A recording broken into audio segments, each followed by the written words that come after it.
I woke up to 3 feet of fresh snow and the unmistakable rumble of a plow scraping against asphalt outside my bedroom window in Duluth, Minnesota. What I didn't expect was that the plow would be deliberately shoving all that snow directly into my driveway, creating a wall so massive I couldn't even see my mailbox anymore. When I threw on my coat and stomped outside, there she was, standing next to her idling pickup with the plow attachment still lowered, arms crossed, and that familiar scowl plastered across her face. "Good morning, Trevor," Linda Patterson called out, her voice dripping with false sweetness. "Hope you don't mind, but according to HOA Regulation 17-B, all snow removal must be conducted in a manner that maintains aesthetic uniformity throughout the neighborhood. Your driveway was disrupting that uniformity." I stared at the mountain of snow blocking my entire driveway, then back at Linda, who served as president of the Maple Ridge Homeowners Association with the enthusiasm of a dictator running a small country. She'd been on my case since I moved into this neighborhood 6 months ago, finding every possible violation she could manufacture. My grass was apparently 2 millimeters too long in August. My mailbox was the wrong shade of black. My Christmas lights stayed up 3 days past the January 5th deadline. "Linda, this is insane. How am I supposed to get to work?" I asked, trying to keep my voice level even though my hands were shaking from anger and cold. "Should have thought about that before you violated Code 3-7 regarding proper snow removal equipment storage," she said, pointing at my snow blower that I'd left on my front porch the night before. "All equipment must be stored in garages or approved storage sheds. Since you left it visible from the street, I had no choice but to take action. You buried my driveway in 3 feet of snow because my snow blower was on my porch. Actions have consequences, Trevor. Maybe this will teach you to respect the rules we all agreed to follow when we purchased property in this community." She climbed back into her truck, gave me a little wave, and drove off, leaving me standing there in my pajamas and coat, staring at what looked like a ski slope blocking my only way out. I called my boss and explained I'd be late. Then I called my buddy Marcus, who lived 2 streets over, and asked if I could borrow his truck for the day. After that, I spent 4 hours with my snow blower, slowly carving a path through the compacted snow Linda had so thoughtfully deposited across my driveway. By the time I finished, my back ached, my fingers were numb despite my gloves, and I'd missed an entire morning of work. That evening, I sat in my living room with a beer and my laptop, pulling up the HOA bylaws that I'd been forced to sign when I bought the house. I'd skimmed them at closing, thinking they were just standard stuff about keeping your lawn mowed and not painting your house purple. I had no idea I'd moved into a neighborhood run by someone who treated these rules like constitutional law. As I scrolled through page after page of regulations, I noticed something interesting. Section 23 dealt with boundary structures and fencing. According to the rules, homeowners were permitted to construct walls or fences up to 6 feet in height along property lines, provided they submitted plans for approval, and the structures met certain aesthetic requirements. The kicker was that the HOA had to respond to any submitted plans within 30 days, and if they failed to respond, the plans were automatically approved. I pulled up the property survey I'd received at closing and studied the boundary lines carefully. Linda's house sat directly across the street from mine, and her driveway entrance was actually quite close to my property line due to the way our lots were configured. A small strip of land that technically belonged to me ran right along the edge of her driveway entrance. The next morning, I drove to the county planning office and pulled all the permits I'd need. I hired a surveyor to come out and mark the exact property lines with stakes and bright orange tape. Then, I called 3 different contractors and explained exactly what I wanted built. You want a 6-foot decorative brick wall running along this property line here. The third contractor, a guy named Bill Thompson, asked as he examined the survey. Exactly, following every single HOA regulation to the letter. I've got the approved materials list right here, and I'm submitting my plans today with plenty of time for them to review. Bill scratched his chin and looked across the street at Linda's house. You know this is going to make it real difficult for anyone to access that driveway, right? They'd have to come in at a sharp angle, I'm aware. But according to the property survey, this is my land, and according to the HOA bylaws, I'm permitted to build this structure. I'm following every rule in the book. Bill grinned. I like the way you think. When do you want us to start? As soon as legally possible. I submitted my plans to the HOA that afternoon, delivering them in person to Linda's house. She answered the door in yoga pants and a sweatshirt, holding a glass of white wine even though it was barely 4 in the afternoon. Trevor, what do you want? She asked. Just submitting my plans for a boundary wall as required by HOA regulations. I need your signature confirming receipt. She snatched the folder from my hands and flipped through it quickly. A wall? What do you need a wall for? Privacy, aesthetic improvement, property value enhancement. Take your pick. Everything is in compliance with Section 23 of the bylaws. You have 30 days to review and respond. Her eyes narrowed as she scanned the survey map I'd included. I watched as the realization slowly dawned on her face, her expression shifting from confusion to understanding to pure rage. This wall would block my driveway entrance. Not block it completely, just make it a bit more challenging to access. But don't worry, you'll still be able to get in and out. Might take some careful maneuvering, but I'm sure someone with your expertise in snow plowing can handle it. This is harassment. This is me exercising my property rights within the bounds of HOA regulations. The same regulations you're so fond of enforcing. Sign here, please. She grabbed a pen from the side table and signed the receipt with enough force to tear through the paper. The HOA board will never approve this. Then I guess you'd better schedule an emergency meeting. You've got 30 days. Clock's ticking, Linda. I walked back to my house feeling lighter than I had in months. That night, I couldn't stop smiling as I imagined Linda frantically calling the other board members, trying to figure out how to stop me from doing something that was entirely within my rights, according to their own rules. 3 days later, I received a certified letter from the HOA denying my application. The stated reason was that the wall would create unsafe traffic conditions and impede emergency vehicle access. I read the letter twice, then called my lawyer. Sarah Mitchell had handled my house closing, and I'd stayed in touch with her afterward.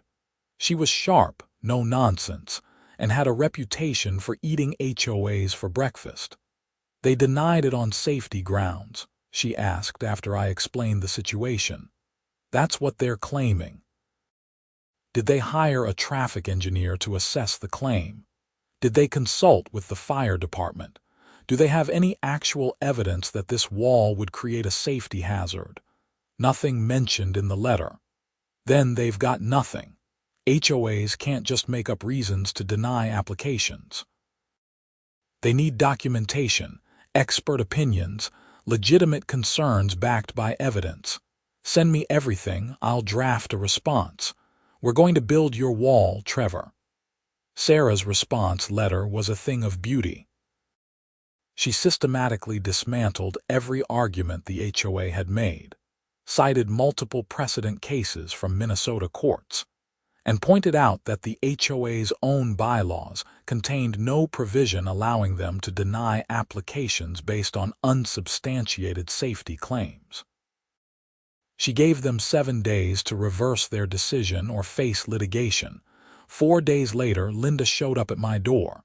She looked like she hadn't slept, her hair pulled back in a messy ponytail, dark circles under her eyes. "We need to talk," she said.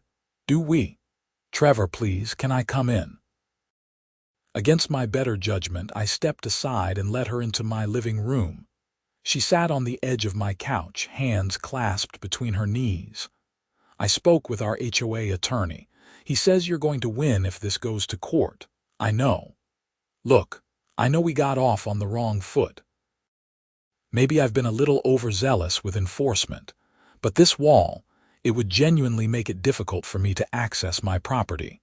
Can't we work something out?" I sat down in the chair across from her. "Linda, you buried my driveway in 3 feet of snow because my snow blower was on my porch. You fine me repeatedly for violations so minor they'd be laughable if they weren't costing me money. You've made my life miserable since the day I moved in. Why exactly should I care about making things difficult for you? Because I'm asking. Please, I'll back off. No more harassment, no more petty violations. I'll even refund the fines I've issued. Just don't build the wall." I studied her face, trying to determine if she was sincere or just trying to manipulate me into backing down. The thing was, I didn't actually want to spend thousands of dollars building a wall.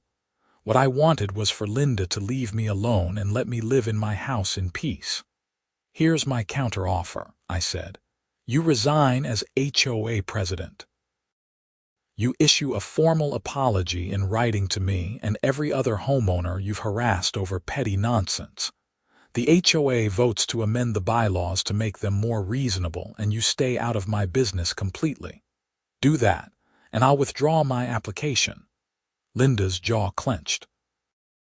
"You want me to resign? You're not fit for the position. You abuse your power and use the HOA as a weapon against people you don't like.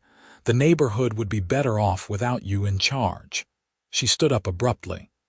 "Go to hell, Trevor. Build your wall. We'll see who ends up regretting this." She stormed out, slamming my door hard enough to rattle the windows. I sighed and called Sarah back. "She didn't go for it?" Sarah asked. "Not even close. Let's move forward with the legal action." The next 2 weeks were a blur of legal filings and procedural motions. The HOA tried everything they could to stop me, filing emergency injunctions and requesting delays. Sarah shot down every attempt with ruthless efficiency. Finally, a judge ordered the HOA to approve my wall application, finding that they'd failed to provide any legitimate basis for denial and had violated their own bylaws in the process. Bill and his crew showed up on a Monday morning with a truck full of bricks, cement, and equipment. I'd taken the day off work to supervise, and I stood on my front porch with coffee in hand as they began marking out the wall's foundation. Linda came out of her house within minutes, still in her bathrobe, looking horrified as she realized what was happening. "You can't do this," she yelled across the street. "Court order says I can," I called back. "Have a great day, Linda." She stood there for another 10 minutes, just watching as Bill's crew started mixing cement and laying the foundation. Then she pulled out her phone and made a call. 20 minutes later, a Duluth police cruiser pulled up. Officer Jenkins stepped out, looked at the construction crew, then at Linda, then at me. "Someone called about illegal construction," he said. "Nothing illegal about it, officer. I've got all my permits, HOA approval as mandated by court order, and the survey showing this is my property line. Want to see the paperwork?" I brought out my folder full of documents. Officer Jenkins reviewed them carefully, then walked over to talk to Bill, who showed him the building plans and explained what they were doing. After about 15 minutes, the officer walked across the street to where Linda was waiting. I couldn't hear their conversation, but I watched Linda's face turn red as she gestured wildly at the construction site. Officer Jenkins shook his head, said something else, then returned to his cruiser and drove away. Linda stood on her lawn, arms crossed, glaring at me with pure hatred. The wall took 3 days to complete. Bill and his crew worked efficiently, building a beautiful red brick structure with decorative stonework along the top, exactly 6 feet high and running the full length of my property line along the street. When they finished, I walked along it with Bill, examining the craftsmanship. "This is solid work," I said. "Exactly what I wanted. It should last for decades. You might have gone overboard on the quality given what this is really about, but hey, your money. I wanted it done right. If I'm going to make a point, might as well make it with something that looks good." I paid Bill his final invoice and shook his hand. Then I stood at the end of my driveway and looked at what I'd built. The wall didn't completely block Linda's driveway entrance, but it made accessing it significantly more difficult. Where before she could pull straight in from the street, now she'd have to approach at a sharp angle and navigate carefully to avoid scraping her vehicle against the bricks. It was, in a word, perfect. Linda tried to ignore it for the first week. She drove in and out of her driveway with exaggerated care, refusing to acknowledge the wall's existence or the difficulty it was causing her. But I noticed her turning radius getting wider, saw her pulling forward and backing up multiple times to get the angle right. Once, I watched from my window as she scraped her passenger side mirror against the wall's corner, leaving a streak of paint on the brick. The second week, she tried a different approach. Another certified letter arrived, this time informing me that the HOA had determined my wall was a violation of Regulation 42-C, which stated that all structures must maintain a minimum distance of 5 feet from public roads. The wall, they claimed, violated this regulation and needed to be removed immediately. Sarah actually laughed when I showed her the letter. They're grasping at straws. The wall is on your property, built to code and approved by a court order. This regulation they're citing applies to structures like sheds and garages, not boundary walls. Want me to send them another letter, or should we just wait for them to sue you? Will they actually sue? They might. HOAs can be incredibly stupid about stuff like this, especially when board members have personal vendettas. If they do sue, they'll lose and likely end up paying your legal fees on top of their own. But they might be dumb enough to try. They were. 3 weeks after the wall's completion, I was served with a lawsuit filed by the Maple Ridge HOA, demanding that I remove the wall and pay $10,000 in damages for creating an unsafe and aesthetically displeasing structure that reduces property values throughout the community. The lawsuit was so poorly written that Sarah spent 20 minutes on the phone with me, just reading the most ridiculous parts aloud and laughing. According to the complaint, my wall had somehow reduced Linda's property value by 15%, created a traffic hazard that put children at risk, and violated the spirit and intent of the HOA's founding documents. They don't have any appraisals showing reduced property value. They don't have any traffic studies showing safety risks. They don't have anything except Linda's hurt feelings and wounded pride.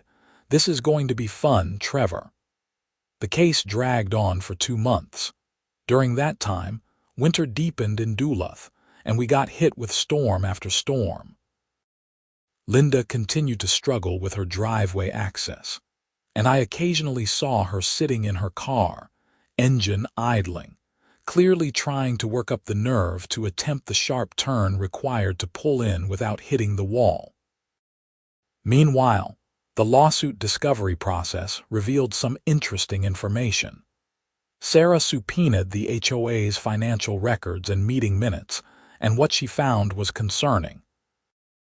Apparently, Linda had been using HOA funds to pay for personal expenses, including the snow plow attachment she'd used to bury my driveway.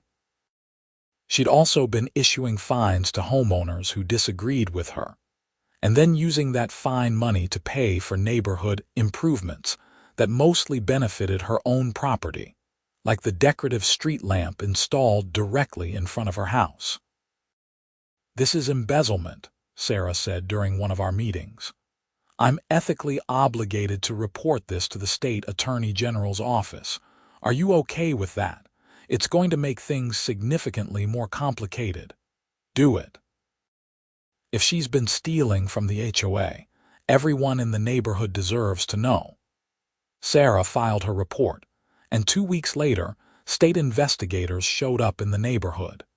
They interviewed board members, reviewed financial documents, and audited 3 years of HOA transactions.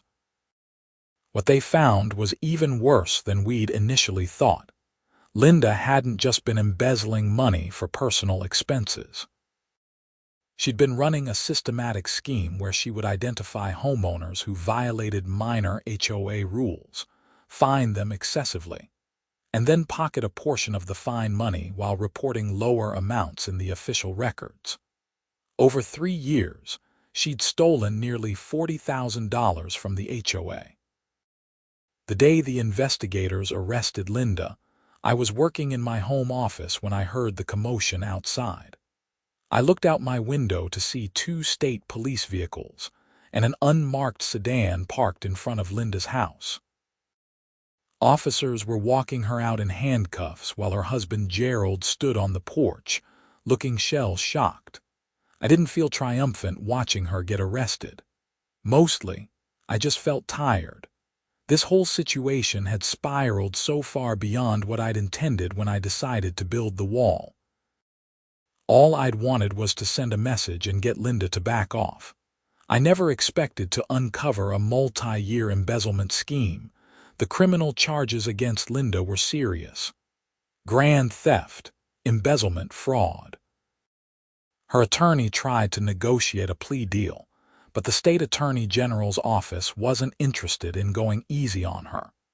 They wanted to make an example out of HOA board members who abused their positions.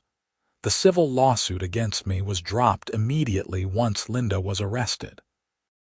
The HOA's attorney withdrew, and the new interim board president, a reasonable guy named Thomas Reeves who lived 4 houses down from me, reached out to apologize. "I had no idea Linda was doing any of this," Thomas said when we met at a local coffee shop. "A bunch of us suspected she was too aggressive with enforcement, but we never imagined she was stealing. On behalf of the board, I want to apologize for everything you went through." "I appreciate that. What happens to the HOA now?" "We're hiring a forensic accountant to figure out exactly how much was stolen and where it went. We're going to have to do a special assessment to rebuild the reserves Linda depleted, and we're completely overhauling the bylaws. No more petty enforcement, no more single person having unchecked authority. We're going to run this HOA the way it should have been run from the beginning." "What about the wall?" Thomas smiled slightly. "The wall is legally built and complies with all applicable codes. It's yours to keep or remove as you see fit. Though I'll be honest, it's become kind of a neighborhood landmark. People drive by to look at it. Everyone knows the story now." After Thomas left, I sat in the coffee shop for a while, thinking about what to do. The wall had served its purpose. Linda was gone, facing criminal charges that would likely result in prison time. The HOA was being reformed. I'd won, completely and totally, but the wall remained, making Linda's husband Gerald's life difficult every time he needed to access his driveway. Gerald, who, as far as I could tell, had nothing to do with any of Linda's schemes and was probably just as much a victim of her behavior as anyone else. That evening I knocked on Gerald's door. He answered looking exhausted, his face drawn and aged by stress. "Trevor," he said quietly. "What can I do for you?" I wanted to talk about the wall. "Can I come in?" We sat in his living room, which was neat and simply furnished. Photos of his and Linda's kids lined the mantel, pictures from happier times before everything fell apart. "I'm sorry about Linda," I said. "I never wanted any of this to happen." Gerald shook his head. "You didn't do anything wrong. Linda did this to herself. I've spent the last few days going through our finances, and it's worse than I thought. She spent the money on God knows what. Handbags, jewelry, spa treatments. We're going to lose the house. I'm going to have to declare bankruptcy." "I'm going to have the wall removed," I said. He looked up at me, surprised. "You don't have to do that. I know. But the wall was about sending a message to Linda, and that message has been sent. There's no reason for you to keep dealing with it. I'll call the contractor tomorrow and have them take it down. That's going to cost you money. I can afford it. Consider it a peace offering to the neighborhood, fresh start for everyone." Gerald's eyes got watery. "Thank you, Trevor. You didn't have to do this." "Yeah, I did. We're neighbors. We've got to live next to each other. Might as well make it as pleasant as possible." I called Bill the next morning and asked him to come out and quote me on wall removal. He arrived that afternoon, looked at the wall he'd built just a few months earlier, and shook his head. "You know, in 20 years of contracting, I've never built something and then been hired to tear it down so quickly." "You sure about this?" "I'm sure. The wall served its purpose." "Must have been an expensive lesson. Worth every penny. When can you start?" "Give me a week to schedule the crew. We'll have it down in 2 days." The wall came down on a cold morning in early March. I watched from my porch as Bill's crew dismantled the bricks, loaded them onto trucks, and hauled them away. By the end of the second day, the only evidence the wall had ever existed was the concrete foundation, which they jackhammered out and removed. When it was finished, I stood at the end of my driveway and looked across the street. Gerald was standing in his doorway, watching. He raised a hand in a wave, and I waved back. Linda's trial happened in May. I was called to testify about the snow plowing incident and the timeline of events that led to me discovering the embezzlement. The courtroom was packed with homeowners from Maple Ridge and other neighborhoods. People who wanted to see justice served against an HOA board member who'd abused her power. Linda's defense attorney tried to paint her as a dedicated volunteer who'd made some bookkeeping errors and gotten overwhelmed by the responsibility of managing the HOA. The prosecutor destroyed that narrative with meticulous documentation, showing a clear pattern of deliberate theft over multiple years. The jury deliberated for 3 hours before returning a guilty verdict on all counts. The judge sentenced Linda to 4 years in prison and ordered her to pay full restitution to the HOA, though everyone knew she'd never be able to pay back the full $40,000 she'd stolen. After the sentencing, I stood outside the courthouse with Sarah, watching people filter out of the building. "Feel good?" she asked. "Not really. I mean, justice was served, but it's hard to feel good about someone going to prison." "She brought it on herself, Trevor. You were just trying to live your life in peace. She's the one who escalated things at every turn, and she's the one who was stealing from her neighbors. None of this is on you, I know. Still feels weird, though." Sarah put a hand on my shoulder. "Go home. Put this whole mess behind you. Live your life. That's the best revenge." I took her advice. The neighborhood slowly returned to normal after Linda's conviction.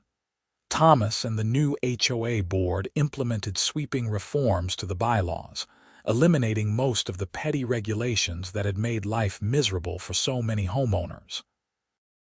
Fines were reduced to reasonable levels. Enforcement became sensible and proportionate. The HOA started functioning the way it was supposed to. maintaining common areas and handling actual problems rather than manufacturing violations. Gerald ended up divorcing Linda and selling the house. He moved to Minneapolis to live with his daughter. The new family who bought the house, the Petersons, were nice people with 2 young kids who loved building snowmen in the front yard. I helped them move in, carrying boxes and assembling furniture. "We heard this neighborhood had some HOA drama a while back," Mrs. Peterson said as we set up their living room. "Everything's settled down now. Yeah, it's all good. New board, new policies. It's actually a pretty great place to live." "That's good to hear." We were worried when our realtor mentioned it, but the house was perfect for us. "Don't worry about it. Those days are over." As winter approached again, I found myself thinking about that morning when I'd woken up to find my driveway buried in snow. It felt like it had happened years ago rather than just 12 months. So much had changed in that time. Linda was in prison. Gerald had started a new life. The HOA had been completely reformed. And I'd learned that sometimes, when you stand up for yourself and refuse to be pushed around, the consequences can ripple out in ways you never expected. The first significant snow of the season came in late November. I watched the flakes fall from my living room window, remembering how angry I'd been the previous year. This time, I just felt peaceful. I'd park my snow blower in my garage like I always did now, not because some HOA rule demanded it, but because it was the sensible thing to do. The next morning, I cleared my driveway without incident. No one dumped extra snow on my property. No one cited me for violations. I just went about my business like a normal person in a normal neighborhood, which was all I'd ever wanted in the first place. Thomas called me a few weeks later to ask if I'd consider joining the HOA board. They had an opening and thought I'd be a good fit given my experience with the bylaws and my level-headed approach to the whole Linda situation. I thought about it for a few days before declining. I appreciated the offer, but I'd had enough of HOA politics to last me a lifetime. I just wanted to live in my house, shovel my driveway when it snowed, and not think about property line disputes or board meetings or any of it. "I understand," Thomas said. "But if you ever change your mind, the offer stands. We need people like you who understand that HOAs are supposed to serve the community, not control it."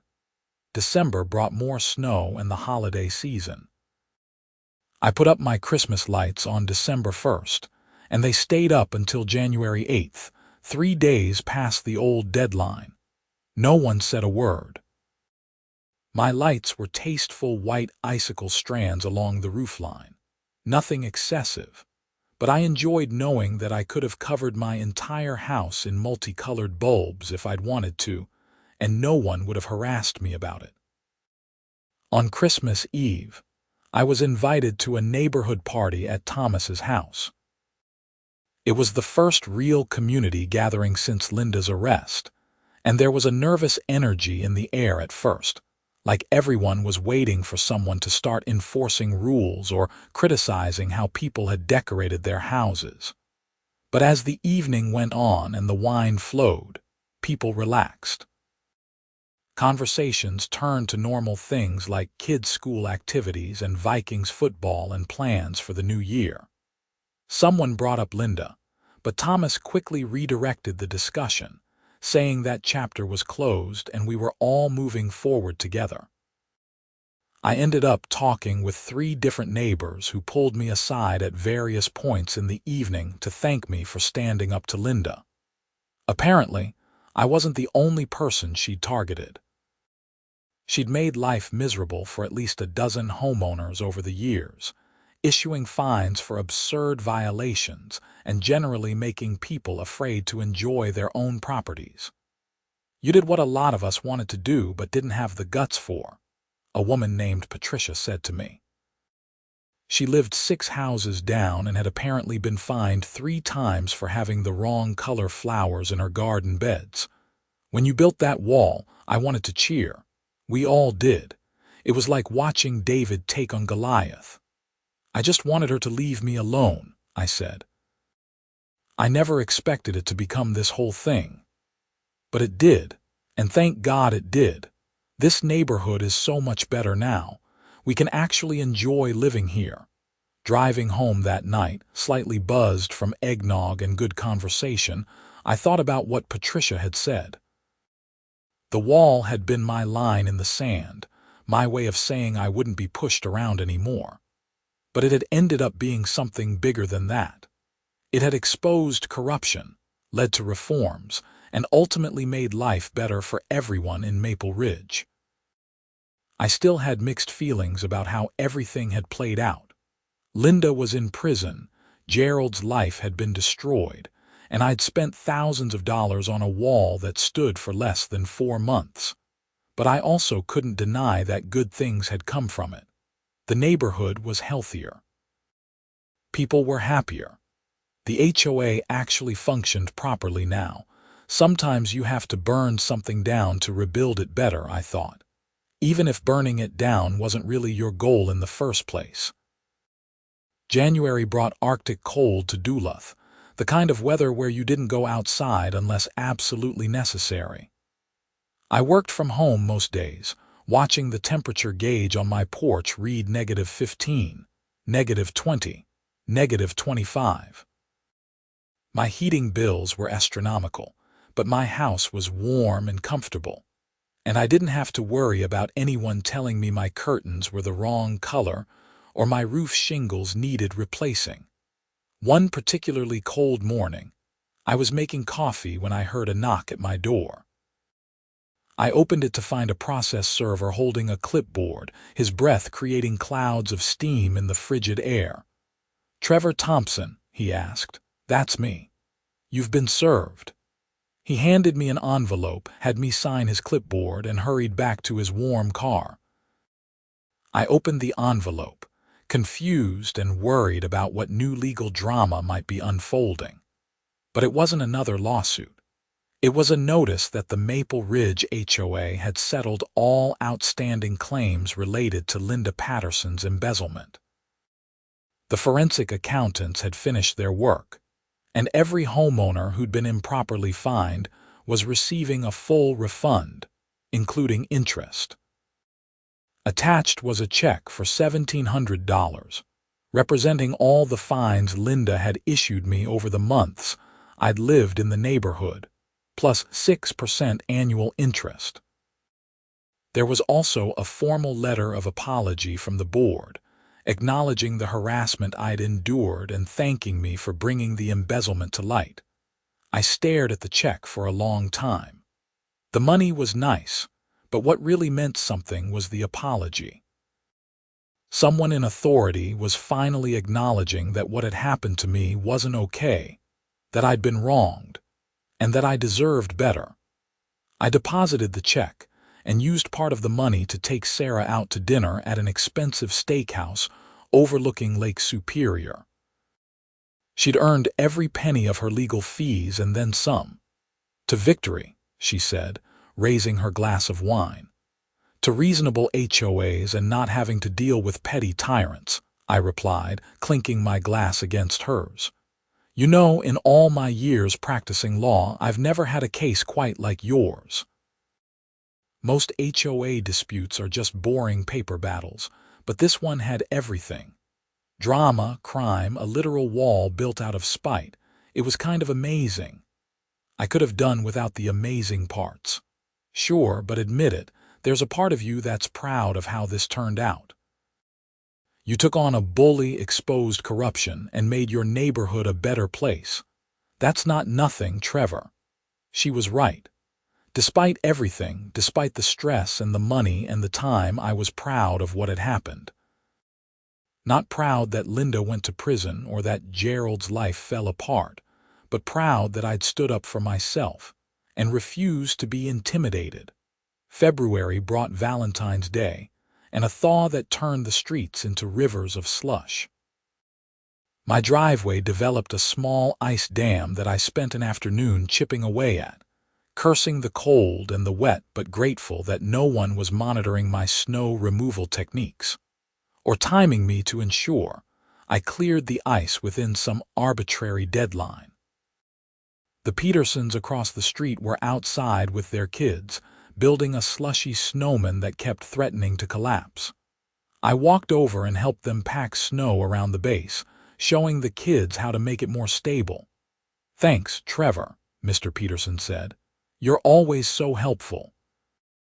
"I'm glad we ended up on a street with good neighbors." "It's a good street," I agreed. "Took some work to get there, but yeah, it's good now."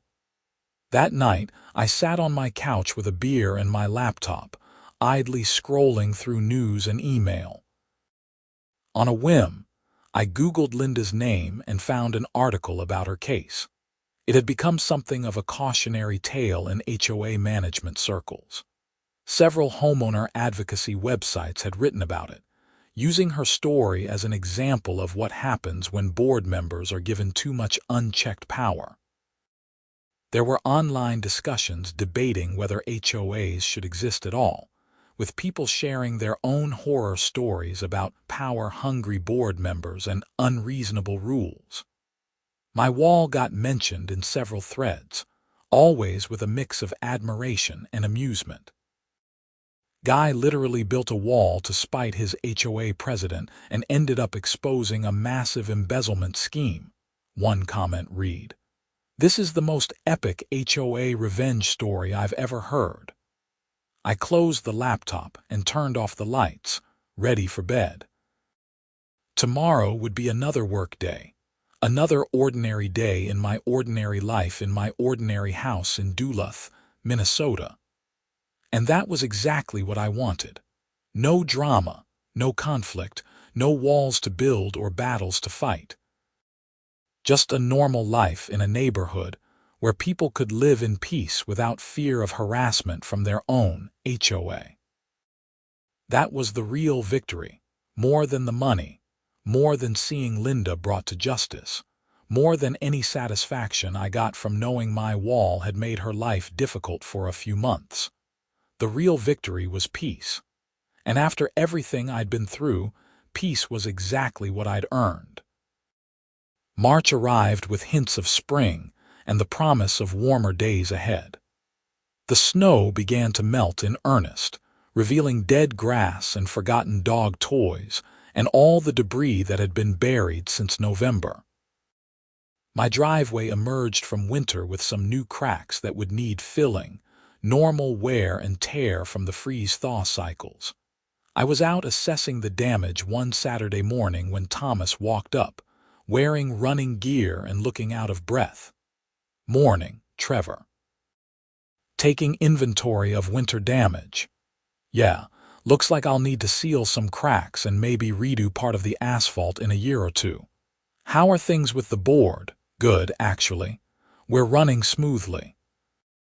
Had a few minor issues this month, mostly people asking permission for roof repairs and fence installations, all approved without drama. It's almost boring compared to last year. Boring is good. Boring is great. "Hey, I wanted to let you know we're planning a neighborhood barbecue for Memorial Day weekend. Big potluck, games for the kids, just a chance for everyone to get together and enjoy the community. Hope you'll come. I'll be there." "Excellent. And Trevor, thanks again for everything you did. I know it wasn't easy and I know you didn't sign up for any of it, but you made a real difference." After Thomas jogged away, I went back to examining my driveway, but my mind was elsewhere. A year ago, I'd been the new guy in the neighborhood, just trying to keep my head down and avoid problems. I never imagined I'd become the person who took down the HOA president and sparked a complete reform of how the neighborhood was governed. Life has a funny way of putting you in situations you never expected and demanding that you rise to challenges you never wanted. The question was always whether you'd back down or stand your ground. I'd chosen to stand, and while the consequences had been far more complicated than I'd anticipated, I didn't regret the choice. April brought rain and green grass, and the first flowers pushing up through the soil in my front beds. I spent weekends working in the yard, planting new shrubs and laying fresh mulch, enjoying the simple satisfaction of making my property look nice, because I wanted to, not because some rule demanded it. The Petersons' kids rode their bikes up and down the sidewalk, their laughter carrying on the spring breeze. Other neighbors emerged from their houses like bears coming out of hibernation, walking dogs and pushing strollers, and generally enjoying the return of decent weather. I received a letter in May from Gerald. He'd heard through mutual friends that I'd had the wall removed and wanted to thank me personally. His letter was brief but heartfelt, explaining that he was doing better in Minneapolis, working a new job and slowly rebuilding his life. He didn't mention Linda except to say that he'd filed for divorce and was moving forward. I wrote back, a short note saying I was glad he was doing well and wishing him the best. I didn't know if we'd ever be friends, but there was no animosity between us, and that felt like enough. Memorial Day weekend arrived with perfect weather, sunny and warm with a gentle breeze. The neighborhood barbecue was held at the community park at the center of Maple Ridge, a space that Linda had rarely maintained, and that the new board had cleaned up and improved with new playground equipment and picnic tables. Dozens of families showed up, bringing burgers and hot dogs and side dishes and desserts. Kids ran around playing tag while adults clustered in conversation groups, laughing and relaxing. It felt like what a neighborhood should feel like, a real community of people who genuinely enjoyed each other's company. I ended up manning one of the grills alongside Mr. Peterson and Thomas, flipping burgers and making small talk.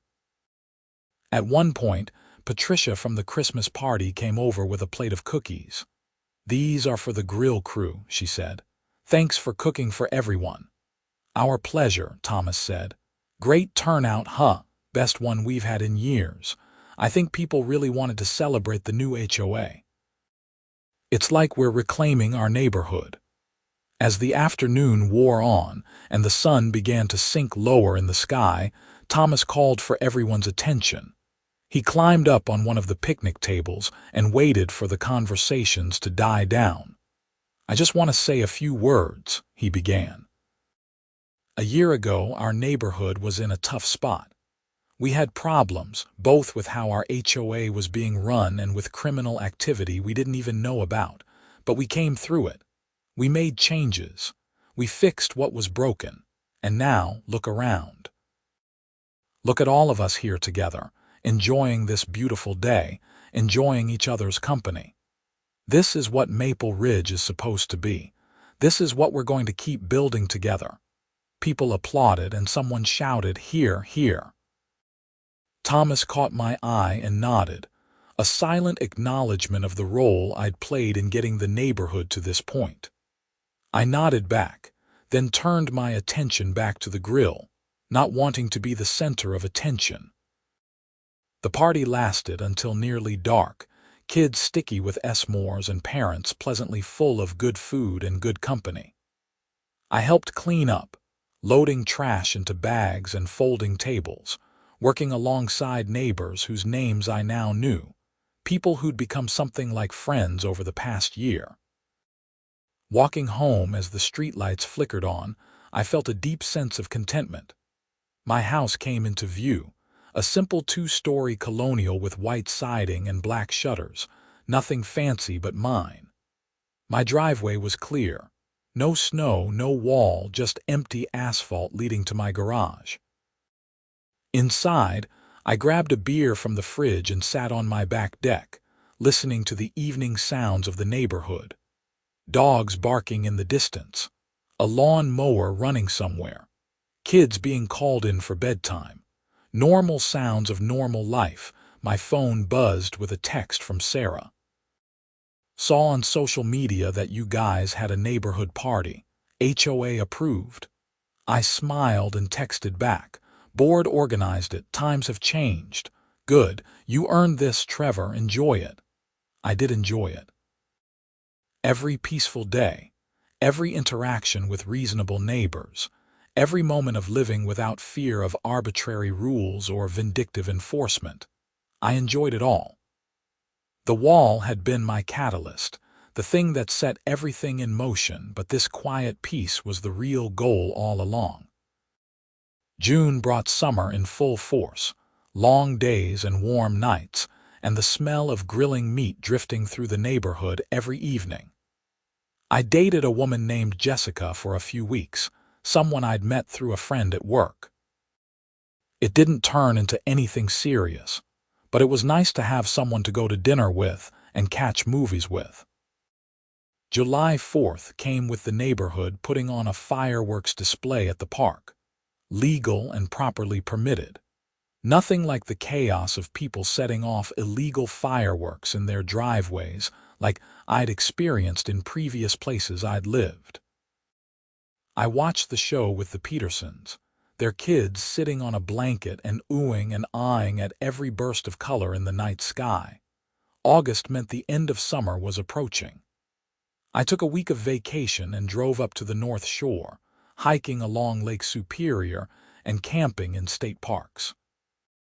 It was peaceful and restorative, a chance to disconnect from work and responsibility and just exist in nature for a while.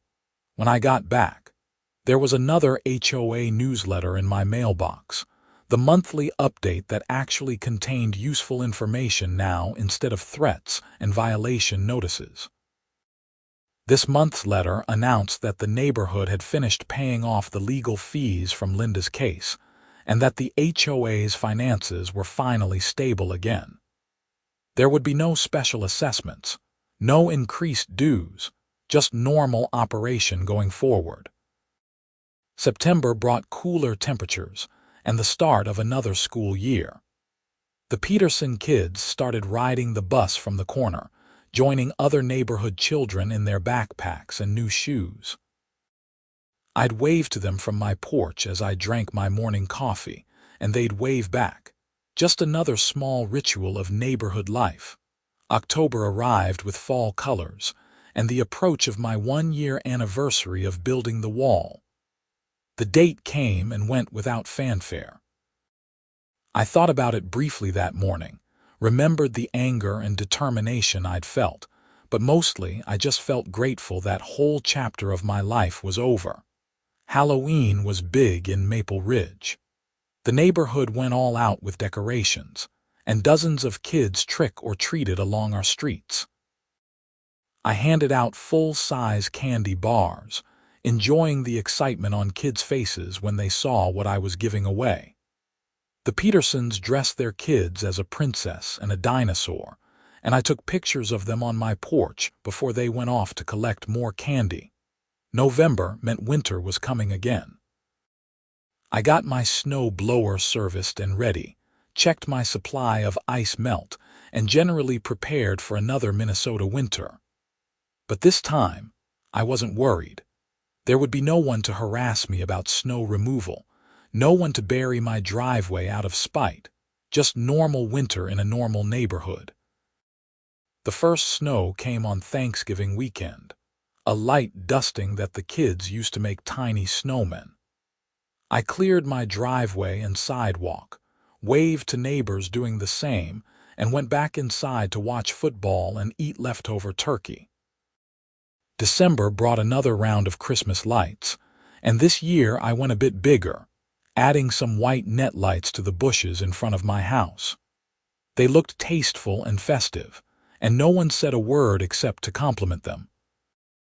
I attended another Christmas party at Thomas's house, this one more relaxed than the previous year now that everyone knew the neighborhood drama was truly behind us. We exchanged small gifts, drank too much wine, and made plans for the new year. On Christmas morning, I called my parents in Wisconsin and told them about the past year and a half, everything from the snow plowing incident to the wall to Linda's arrest to the reforms, and the peaceful neighborhood life I was enjoying now. "Sounds like you had quite an adventure," my dad said. Not one I'd want to repeat, but yeah, it was definitely an experience. Things are good now, though, really good. That's what matters. You stood up for yourself, son. I'm proud of you. His words meant more than I expected them to. I'd been so caught up in the legal battles and the drama that I hadn't really thought about it in terms of pride or courage. But my dad was right. I'd stood up for myself when it would have been easier to back down, and good things had come from that decision.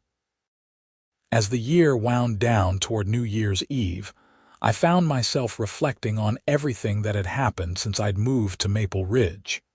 The conflicts, the stress, the legal battles, all of it felt like ancient history now. Linda was in prison, serving her sentence.